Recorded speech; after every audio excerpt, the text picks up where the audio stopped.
If you're experiencing tightness or discomfort when you squat, you may think you should modify it, use an alternative movement, or even abandon it altogether. But here's how you should actually squat if you're stiff. Do the part that you can do. Okay, so let's say that Levi's having some knee issues when he gets his thighs parallel to the ground. Now, rather than going that far down, he can go to right before his knees start to hurt. And then you can hold that bottom range position for a count of 5 before slowly standing back up. And so by doing this, he's improving his leg strength, stamina, and because he's going really slow, he knows exactly where that end range is, and he won't force himself into a bad position. Don't modify the squat. You don't need a different movement. You simply need to work where you're at and continue with it. Be sure to subscribe and like the video so you don't miss any upcoming tutorials. All right, so coming back to how you should squat, I want you to think about it like this. If you're bench pressing and you can't lift a certain weight, do you abandon the exercise altogether? No way. You lighten the load, but keep doing the bench press at a level that allows you to get in your reps safely. And that's what you do with your squat as well. Now, it's important to note that everyone's squat will look a little different depending on their individual anatomy and mobility. And this is something that we actually cover in great detail in our deep bodyweight squat tutorial article. Check out the link in the description. So don't worry if your squat doesn't look exactly like this. Remember, the most important thing is to find a position that feels comfortable and stable for you. Now, focusing on what you can do is going to allow you to safely work towards making your squat better.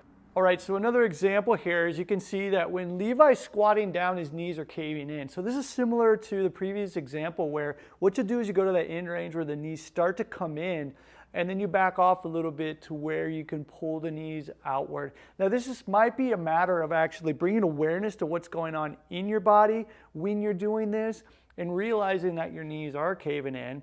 And when that happens, actively work on pushing the knees out. It could be a range of motion issue, maybe a pain issue. And so this is why by going slowly whenever you're doing a squat, instead of trying to do a completely different exercise, you still focus on that squat, bringing attention to what you're doing, only going down as far as you can or should in order to make sure that you have the proper form.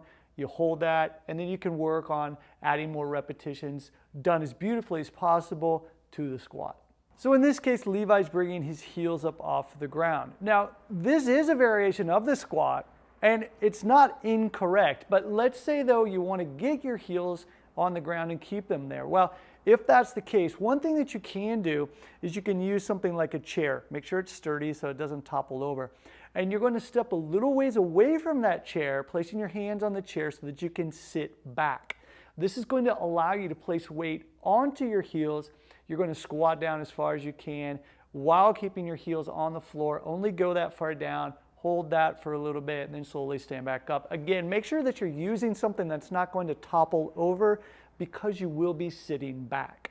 All right, so for our final example, you can see here that when Levi squats down, he's got a deep squat, but he's rounding his back. In order to keep you from rounding your back is to not squat down as far. Finding a depth in range of motion that's going to be good for you. Stands up just slightly, that's going to allow him to bring his chest up to get into the position that he wants to be in. This is going to take some adjustment here, and as you can see, like when he's going down, you might go down and then realize that your back is rounding. Well, just back off a little bit, straighten the back, and stand back up. All these things that I'm showing you here are using the squat and bringing awareness to what you're doing when you're doing the squat so that your form is where it wants to be, where you want it to be, while being comfortable in a safe position. Do that over time. You're going to be increasing your strength, your flexibility, your mobility in motion there, as well as control. It's the name of the game. Over time, you're going to find that you're going to be able to go deeper into your squat with the form that you want.